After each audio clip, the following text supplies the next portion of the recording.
ഞാൻ 100 രൂപ ചോദിച്ചു കഴിഞ്ഞാൽ എനിക്ക് ആരൊക്കെ അയച്ചു തരുന്നുള്ള വീഡിയോ ആണിത്. ഇൻസ്റ്റാഗ്രാമിൽ 100ാമത്തെ പോസ്റ്റ് അടിപൊളിയായിരിക്കണം എന്ന് അരുൾ എന്ന് പറഞ്ഞിട്ടുള്ള ഒരു ഫ്രണ്ട് പറഞ്ഞു. അതിനുവേണ്ടി എന്ത് ചെയ്യാന്ന് ആലോചിച്ചപ്പോഴാണ് ഇൻസ്റ്റാഗ്രാമിലും വാട്സപ്പിലും കൂടെ 100 രൂപ ഉപയോഗിച്ചിട്ട് ഞാൻ സ്റ്റോറി ഇട്ടത്. രാവിലെ 11 മണിക്കിട്ട സ്റ്റോറി വൈകിട്ട് 4 മണിക്ക് ഡിലീറ്റ് ചെയ്തു.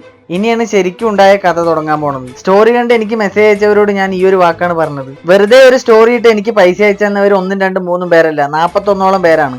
50 രൂപയായിട്ടും എനിക്ക് അയച്ചു തന്ന ഒരുപാട് പേരുണ്ട്. കയ്യിൽ 20 രൂപയുള്ള അത് അയച്ചു തരട്ടെ എന്ന് ചോദിച്ച ഒരുപാട് പേരുണ്ട് ഈ കൂട്ടത്തിൽ.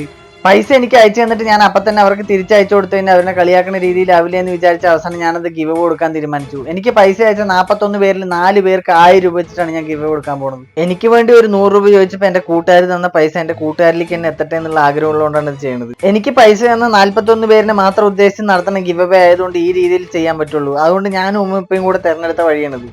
ആരെങ്കിലും പൈസ അയച്ചാൽ അയച്ചു എന്ന് പറഞ്ഞിട്ട് ചെയ്ത ഒരു കാര്യമാണ് അത്. ഇത്രയും പേര് പൈസ അയച്ചപ്പോൾ ഒരുപാട് സന്തോഷം തോന്നി. എനിക്ക് ഒരു പരിചയമില്ലാത്ത ഒരുപാട് ആൾക്കാരാണ് ഞാനൊന്ന് സ്റ്റോറി ഇട്ടപ്പോഴേക്കും എനിക്ക് വേണ്ടി പൈസ അയച്ചു തന്നിരിക്കുന്നത്. പൈസ അയച്ചിട്ട് ഷംലാന്ന് പേരുള്ള താത്ത പറഞ്ഞ കാര്യമുണ്ട്, ഈ പൈസ നീ എനിക്ക് തിരിച്ചു തരണ്ട, ആർക്കെങ്കിലും ഭക്ഷണം വാങ്ങി കൊടുത്താൽ മതി എന്ന്. അത് ഉറപ്പായിട്ടും ചെയ്യും. എനിക്ക് പൈസ അയച്ച ഈ 41 പേരിൽ ആർക്കെങ്കിലും ഈ വീഡിയോ കണ്ടിട്ട് 100 രൂപ തിരിച്ചു വേണം തോന്നുന്നുണ്ടെങ്കിൽ ഡയറക്റ്റ് മെസ്സേജ് ചെയ്താൽ മതി, നമുക്ക് സെറ്റ് ആക്കാം. പൈസ ആയിട്ട് കിട്ടുമ്പോൾ അത് എത്ര വലുതും ചെറുതും ആയിട്ടുള്ള ആൾക്കും സന്തോഷമുള്ള കാര്യമാണ്. റിനാസ്ക്ക് ആ പൈസ എനിക്ക് തിരിച്ചയച്ചിട്ട് ആർക്കെങ്കിലും ഹെൽപ്പ് ചെയ്യണ കൂട്ടത്തിൽ കൂട്ടാൻ പറഞ്ഞു. അപ്പോൾ ഇതേപോലുള്ള വീഡിയോസ് ഇനിയും വരണമെന്നുണ്ടെങ്കിൽ കമന്റ് ബോക്സിൽ കമന്റ് ചെയ്താൽ മതി, നമുക്ക് സെറ്റ് ആക്കാം.